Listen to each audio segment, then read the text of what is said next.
When someone's in cardiac arrest, you're fighting the clock. It's that simple. Every single second that chest compressions stop, the odds of survival plummet. So today, we're going to break down the one-stop shock protocol, a truly game-changing technique made simple by the coached algorithm that is all about winning that race against time. So here's what we're going to cover. First, we'll dig into why pauses in CPR are such a huge problem. Then, we'll introduce the one-stop shock solution and its awesome playbook, the coached algorithm. And finally, we'll see how running this protocol perfectly can maximize the chances of a successful outcome.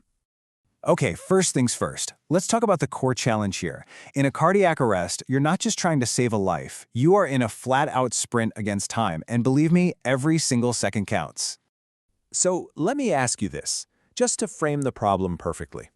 When you're in that room, what is the single biggest enemy standing between you and a successful outcome? And the answer is simple, but it's absolutely critical. Every single pause in chest compressions. The moment your hands come off that chest, vital blood flow to the brain and heart just stops. Physiologically, that's the dragon we have to slay.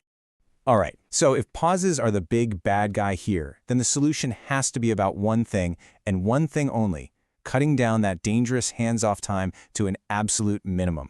And that's where the one-stop shock protocol comes in. This thing is designed specifically for manual defibrillators, and its whole philosophy is about overlapping actions. Instead of the old stop compressions, charge the defib routine, you charge it while compressions are still going.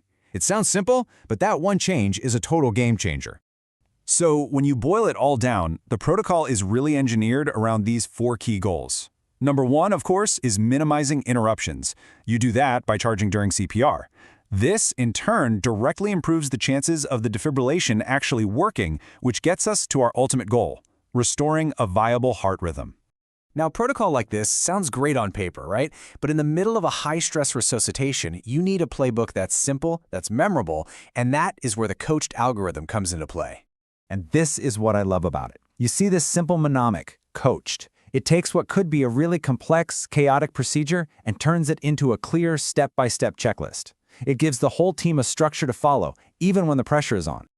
Okay, so let's really get into the nuts and bolts. We're going to break down each letter of coached to see exactly what needs to happen, who's responsible for what, and just as important, how the team talks to each other to pull this off without a hitch. So this gives you the 10,000-foot view of the whole sequence. You can see the flow, right? We start with compressions, move through all the safety checks and charging, and land at that final decision point. It's all designed for speed and safety. Now, let's dive into the details. And here it is, the full playbook. Look closely, because it's not just about the steps themselves, it's also about those specific verbal commands. That kind of closed-loop communication is absolutely vital for making sure the whole team is in sync and everyone stays safe. Okay, let's walk through the first bit. The team leader kicks it off, calling out C for compressions continue. That sets the tone. We do not stop CPR. Now, at the same time, and this is the key, we get O for oxygen away, A for all others away, and the second C for charge the defib. All of this happens in parallel while the compressor keeps going. It's beautiful efficiency in action. Okay, defib is charged. Now what? The leader yells H for hands off, the compressor immediately stops, backs away, and confirms out loud, I'm safe. This makes the pause incredibly short, just long enough for E, evaluate the rhythm. The leader takes a quick glance at the monitor to see if it's shockable, and that brings us to the final call. Okay, let's talk about safety for a sec, because it's super important. You might see steps like removing oxygen and clearing the patient and think, whoa, that sounds risky. But the truth is, modern defibrillation is incredibly safe. We do these things purely out of an abundance of caution, just to make sure the environment is 100% controlled. The risk is tiny, but in a situation like this, the procedure demands perfection. All right, this brings us to the final fork in the road, the D in coached, which stands for either defibrillate or disarm. And this lays out the 2 paths perfectly. On one side, if you've got a shockable rhythm, you hit that button, defibrillate, and then, critically, you get right back on the chest. No pulse check, just resume compressions immediately. On the other side, if it's a non-shockable rhythm, you don't shock. You disarm the machine, dump the charge safely, then you do a pulse check and continue CPR. 2 very clear paths, 0 confusion. So let's zoom back out. What's the real impact of having a slick, efficient protocol like this?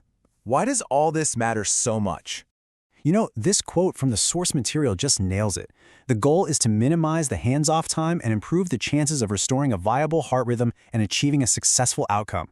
That one sentence is the entire why behind every single step we just walked through. And this is the payoff. This is the science behind why it works so well. By making sure that heart muscle gets good, consistent blood flow from compressions right up until the very instant of the shock, you're essentially priming it. You're delivering that electricity to a heart that's in a much better state to actually use it and, hopefully, reboot into a normal rhythm. It makes a massive difference. And that really leaves us with a bigger question, one that goes way beyond just this one protocol. How can something as simple as a checklist, when you combine it with crystal clear communication, totally transform how a team performs and ultimately save lives in any high-stakes emergency?